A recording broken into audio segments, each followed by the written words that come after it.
to you the show teeming with tall tales and tantalising truths. On David Mitchell's team tonight, a comedian who once starred in a programme to find the world's most dangerous road. Turns out it's the one between Snappy Snaps and George Michael's house. It's Rod Gilbert! And a comedy actress currently on our screens in Miranda, who also co-created Smack the Pony, a sketch show that received critical acclaim, Emmy Awards and a stern letter from the RSPCA. It's Sally Phillips. And on Lee Mack's team tonight, a showbiz legend whose TV show once drew an audience of 15 million people. Admittedly, there were only 2 channels and no remote control. Des O'Connor! And a lady who co-stars with Bruce Forsyth on Strictly Come Dancing, but she's here tonight in her own right, so there'll be no more mention of Brucey. It's nice to see her nice, Tess Daly!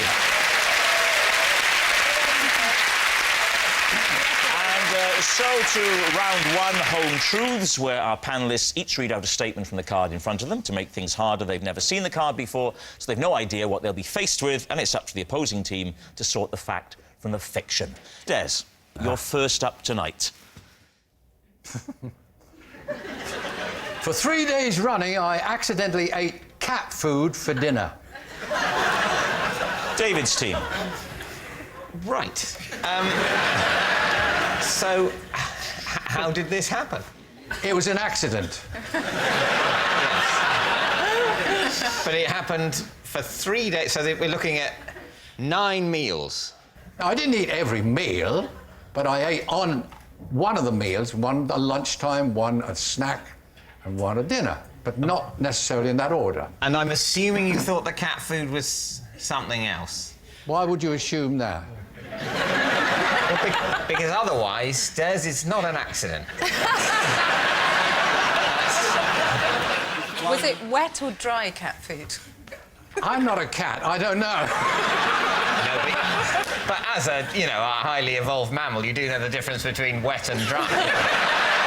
It depends what we're talking about. Des, have you got a cat? No.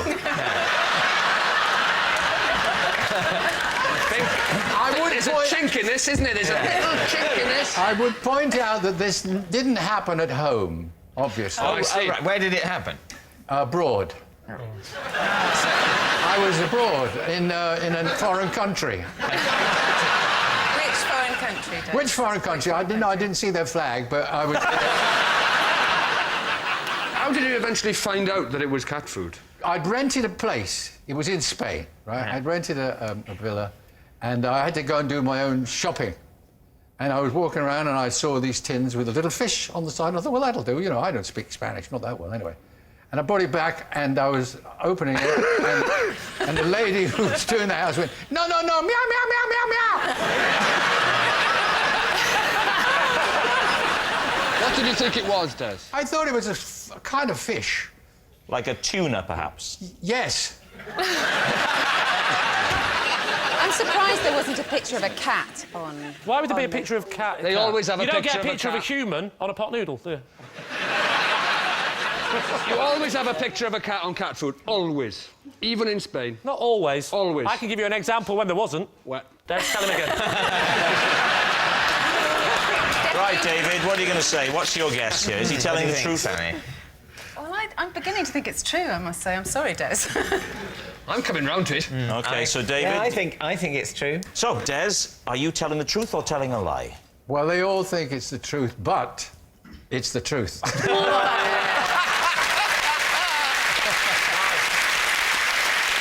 Yes, it's true.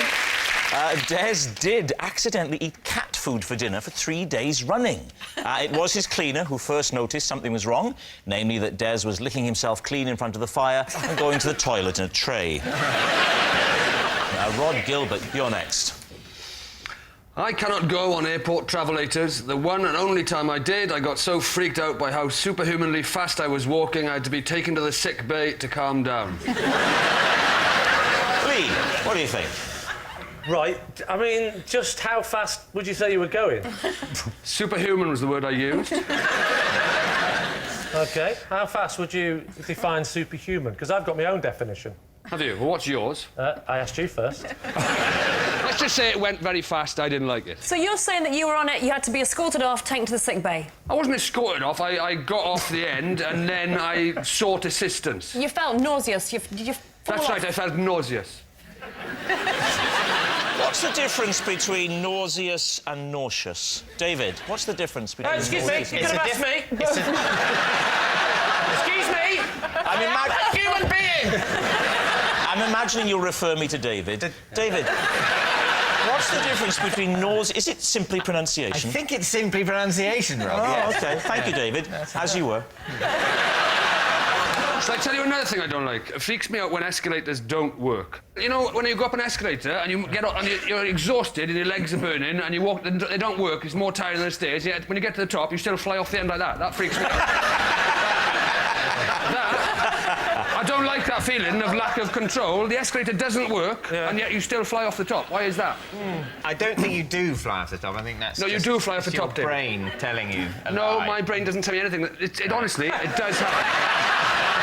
Rob's brain does not tell him anything. No. Is that official, yeah? What do you mean? It's not my brain telling So me I'm you're flying off saying the that end. we're on at the top of a stationary escalator, you in Yes. some way are thrown Yes. off the end of it Yes. as if it were... As I described. That's nothing to do with the electrical motor in the escalator that isn't turned on. I'm not saying it is. That's because you're using a certain amount of extra energy in order to go up some stairs, Yes. and then suddenly it seems That- easy to go on the... Well, you'll find that at the top of a normal flight of stairs. No, you won't. Yes, you will. Nobody flies off the top you'll of a have- normal stairs. Hang on a minute. Let's have a go, shall we? Let's give it a little go. Oh, you're right, David. Oh, you're quite right. What? What are you on about? What I'm going to tell you now, Rod, you may not be ready to hear. But the feeling of getting to the top of a normal flight of stairs Is not the same. and the feeling of getting to the top of an Rubbish. escalator that Rubbish. is not turned on Rubbish. is Rubbish. the same. It's not. It is the same. It's not. It is the It's same. not. This is It's madness. not. What you're saying? You started off saying it's I'm not going to discuss it anymore. I've told you the information. At some point, you will accept it. Yes. Rob, you're on this travelator, OK? I was, yeah. And Was. you didn't like the fact that you were going so fast. Is No, that, would that be a fair assessment? Well, that's exactly what I said, so yes. Yes. Why didn't you stop walking so you weren't going as fast? I just don't like the way they kind of bump. Tell you what, They kind of shift along. I just don't like that. Oh, it's the feeling. up and down motion. Well, there's a Why little didn't you- cushion padding in it, yes. You could have walked backwards and then you'd been standing still. Yes, I know, but I If you judge the speed right. All right, but I had a plane to catch, David. So what do you think, Lee? Tess, what do you think? Well, I'm trying to read his body language, because I'm a woman and we do intuition very well. He's very laid back. He seems very committed. I Very think committed, he might very be telling the confident, truth. very laid back. Yes. What about you, I Des? just think he's telling the truth. I think he is. I mean, Thank you, Des. I think he might be telling the truth. You're saying true? True. True. Rod, truth or lie? It is a lie. Yes, it's a lie. Of course, Rod can use airport travelators. Our next round is called This Is My, where we bring on a mystery guest who has a close connection to one of our panellists. This week, each of David's team will claim it's them that has the genuine connection to the guest, and it's up to Lee's team to spot who's telling the truth. So please welcome this week's special guest, Tony.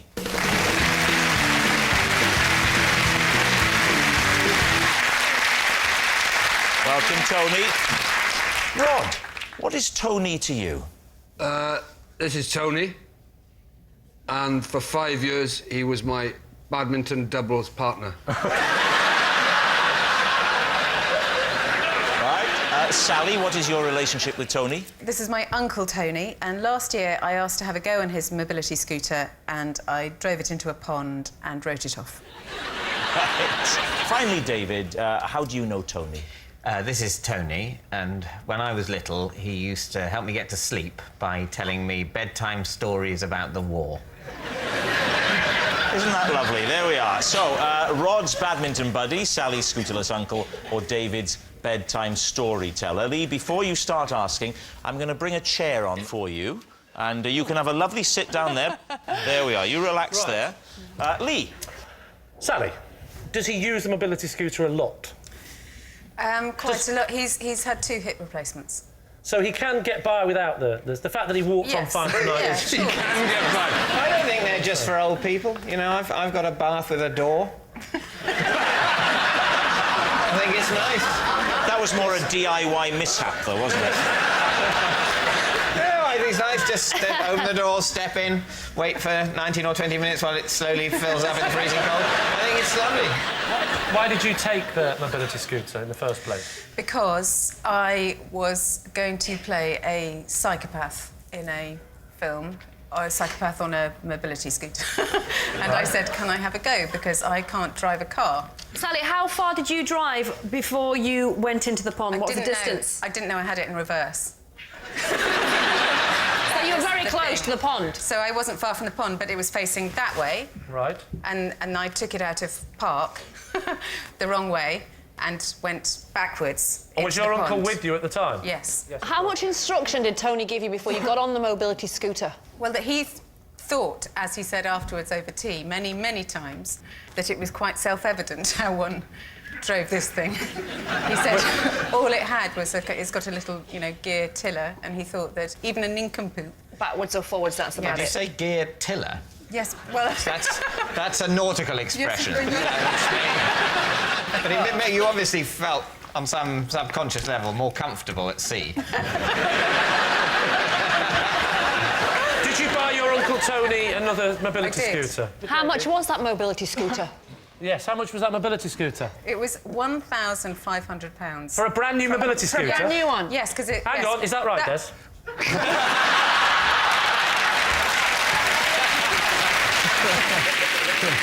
Should we move on to Rob?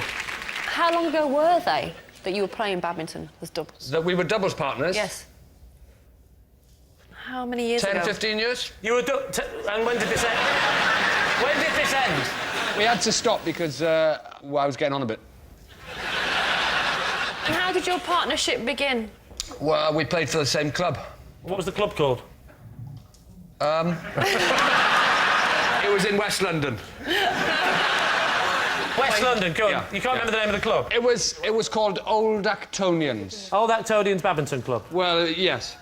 Did you wear the full gear, short shorts and, you know, looking... No, I wore a miner's helmet and he wore a frogman's outfit. Of course we did, Des. Did you ever win anything yourself and Tony? We won a lot, yeah. And why did you come about playing together then? Why didn't you go for someone, no disrespect to Tony, why didn't you go for someone a bit Because more... we complimented each other's game. When you say you complimented each other's game, you went, you're good, so are you. Come on. Out of you two badminton players, Rod, who would you say was the better? Tony was a much, much better player than me. Tony played for England. This started out, we were just knocking around in a West London club. Now, he is the Rafael Nadal of badminton. Why, if he played for England, Yeah. and he was so good, Yeah. why is he choosing you to partner him? I think it would be fair, and Tony wouldn't mind me saying that when I played with him, he'd have been probably in his, I think he was in his early 70s. Whoa, when you were playing with him? When I was playing with him, yeah. OK. The prime age for badminton. particularly international level. OK, David, what's your connection with Tony? What's your He lived next door when I was little. And he read your bedtime stories? He would occasionally babysit for me and my brother, and It's feasible. Made up, or was it... This was just his stories from the war? not out of a book, but ostensibly true. Did he ever just shout think- them through yes, the I wall? think- Surrounded by Germans, and so, basically... I'm trying to get to sleep. I don't care! How old were you? I think I would have been... 23. I think it's around the time I was sort of 5, 6, 7, that sort It of... could happen. I had another neighbour who would sing me nursery rhymes and bounce me on the knee. And Am I the only one who had parents? What's going on here? I think perhaps what it was, Lee, with you, is that your parents found it very hard to find any other adult who was willing to take sole responsibility for you. Now, let me ask you this. Would Tony ever come round not for babysitting, but just to tell you some of these stories? Or would it only happen when he was babysitting? I think it started when he was babysitting, but he'd come round quite a bit anyway with my parents. David, you just did an upwards inflection. I've never heard you do that before. That's so not like you. Right? Sometimes he would come round anyway. What's happened to you? I'm on national television. I'm getting a bit defensive about talking about my abuse-ridden childhood. That's all it is. Of all the war stories that he told you that helped you go to sleep, what would you say was your favourite? Well, I think the thing that I found most interesting was the story Tony told about his mother, who during the war worked in the library in Oxford. This is the interesting one.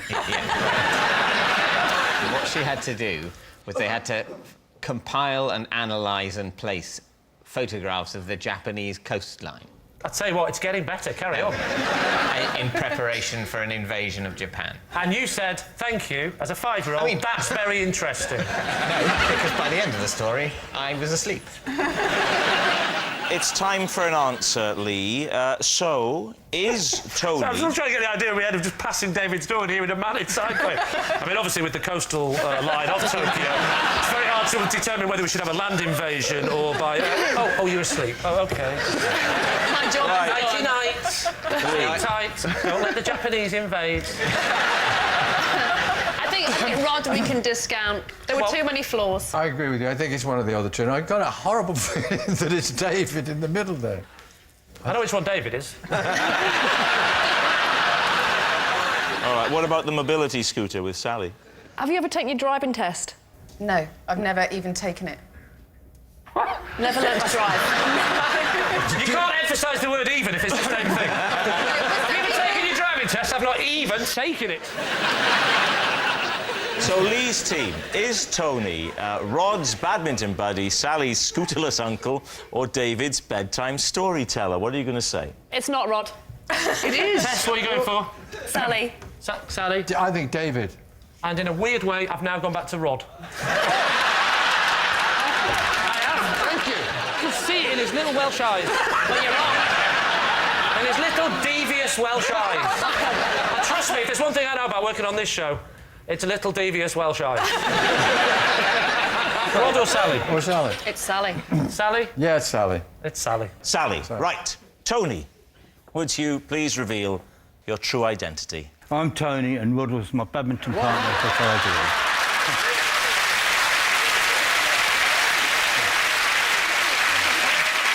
Yes, Tony was Rod's badminton doubles partner. Tony, thank you very much. Well, thank you.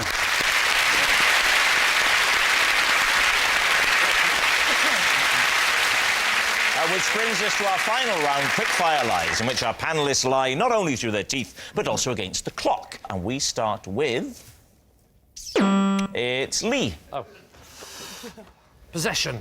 Right, well, in that case, step this way and take the card, read the card to us, and then when you've done that, you can reveal your possession. In Thailand, I paid £200 to have my portrait painted by a monkey. This is that portrait. All right.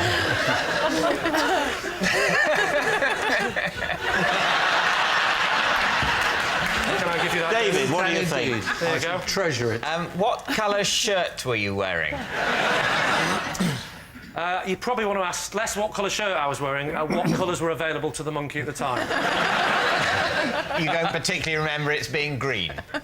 No, and I don't Were you remember having eating- 4 green ears either. And what colours were available to the monkey? Blue, red, green, and its own excrement. That's my face! Can I just say, I was recently at a zoo where I was painting with chimps. In the North Wales, in the Colwyn Bay Mountain Zoo in Wales, and I tried to get them to paint stuff, and there's no way that they would have done that well. I'm not being racist, but that's your Welsh chimp. That's all I'm saying. How big was the chimp?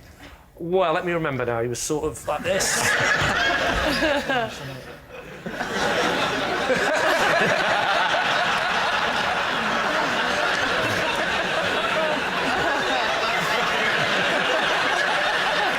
he was about that big sat down. Yeah. So that plus a couple of chimp's legs.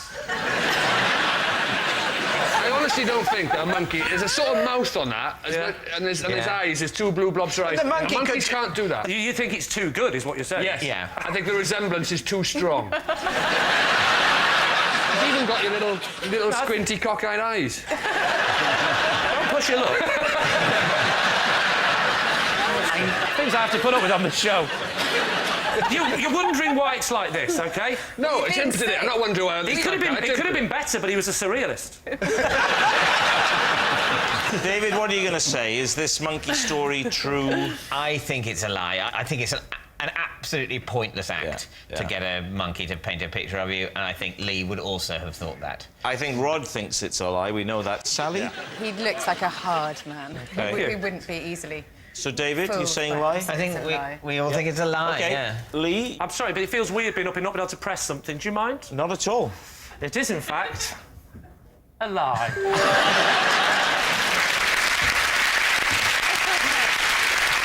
Yes! What a surprise. It was a lie. Lee What didn't... is a lie? How am I supposed to sell that as a truth? Do you know what? I'm glad it's not mine.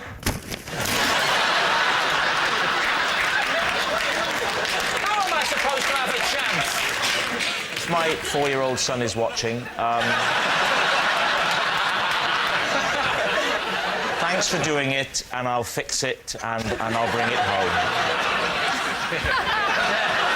And tell him I want me 200 quid back on that monkey suit.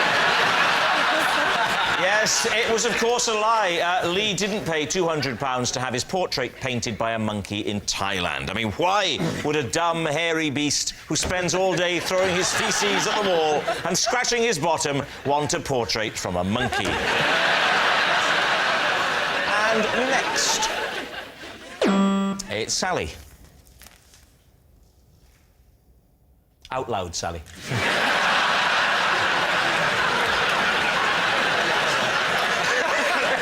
Because he swims in our local pool, my husband and I play a game over text called I've Just Been in the Water with Trevor McDonald. I'm currently beating him 3-2. Well, I mean, it sounds plausible. Did I have a couple of little blackouts in that sentence? I suppose there might be some people watching who aren't aware of who Sir Trevor McDonald is. He's the esteemed newsreader and journalist, just in case. So there could be some young, people who don't know who he is. So if you go swimming and Trevor McDonald's in there, you get a point. That's the rules, right? Yeah. Do you live near him? I do live near him. Do you ever talk to Trevor McDonald? Not really. I sort of made eye contact with him when we were both buying fireworks once. You didn't bother playing the game, I've made eye contact with Trevor McDonald in a fireworks, so I didn't catch on. No, because it's important that he's in the water. Sally, who saw him first? My husband saw him first, because I'm quite short-sighted, as you can see. And was he swimming? Was he swimming? Yes, he was swimming. And... And what? with nose clips. Is he? Are you concerned that he's going to watch this programme and this is now going to be awkward? It's going to be out. I am a bit concerned. I tell you, the person who'll be really gutted is my dad, who says hello to him in the supermarket. So... he's got his own game going on with your mum, I think. My dad's name-dropping Trevor McDonald, hello to, by the onions, and so we started going on better and saying You live in a very small little village, don't you? You know this is true, don't you? Yes, of course. Because we live quite near Nearby. each other in show business land. Yes. There's a swimming pool, a fireworks shop, and a supermarket. It's a lovely place. Is he a serious swimmer doing laps? He's in there Goes having up a and serious... down. Yeah, it goes up and What do down. you mean on the spot? Up and down would signify sinking and desperately trying to... You mean No, back and he does forth? lengths. He goes Lengths. What's his stroke? You don't want to He hear about alternates. this. He alternates between what? Between breaststroke and front crawl. Which do you prefer? Which way? I'm afraid I have to do breaststroke. You're a breaststroker. I can't Well, get you've got to the keep your end. head above the water, haven't you, to look out for newsreaders? So what do you think, then, Lee? What do you think? Is Sally telling the truth? I think you're making it up. I think it's a fib. What do you think? I think it's true. You think it's true? Yeah, I think it's true. Oh, I'll go for true. You're saying true? Yes. OK. Sally Phillips, truth or lie? It is a lie.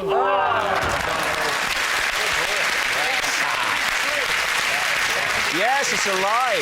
Sally and her husband don't play a game over the text called I've Just Been in the Water with Trevor McDonald. Next. It's David. On a wall in my flat, there is a mysterious red switch. I have no idea what it does because I have never pressed it and refuse to do so. Right, mysterious red switches. Lee. Where's the switch? It's on the wall. Sort of not directly, but slightly behind the television. Haven't you just had to be tempted to touch it?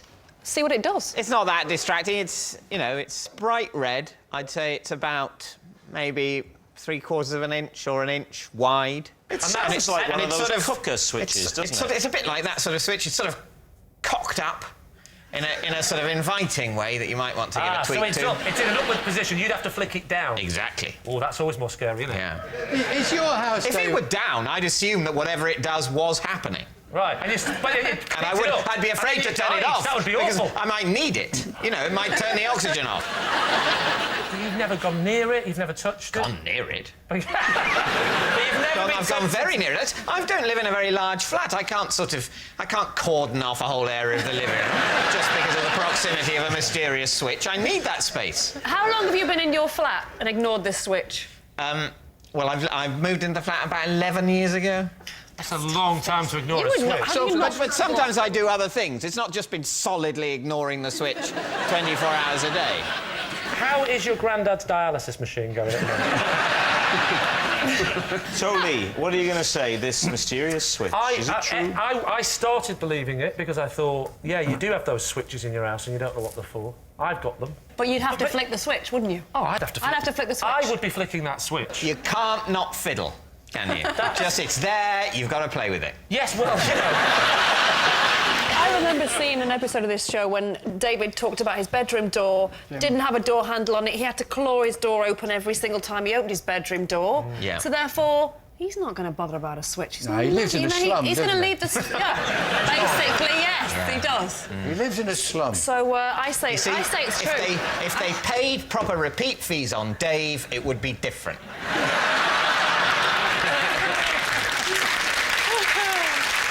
So, Lee, what are you going to say? Truth or lie? Des. He's telling a lie. You think he's telling a lie? Yes. Why? Well, I don't think he can ignore that. Look at that intelligent face. Look at that beard now. He does look like a professor. He hasn't got a bedroom door handle, Des. How do you know? How do you Because know? I've watched... So, truth or lie? I think I will go with Tess and say that's true. You're saying it's true. David, truth or lie? It is true. Yes! Yes, it's true. David does have a mysterious red switch on the wall of his flat which he's never pressed. Oh, and that sound signals time is up, and it's the end of the show, and I can reveal that David's team have won by 5 points to 1. But it's not just a team game, and my individual liar of the week this week is Sally Phillips. Yes, Sally Phillips, who's given us more barefaced cheek than a leapfrog competition at a nudist colony. Good night. Loving while loathing, Jeremy Clarkson joins Ian and Paul to guest host Have I Got News For You in just a moment. Then the race is on for Lee Mack to prove he's telling the truth again. And this time, it's not going out. It's 9:30.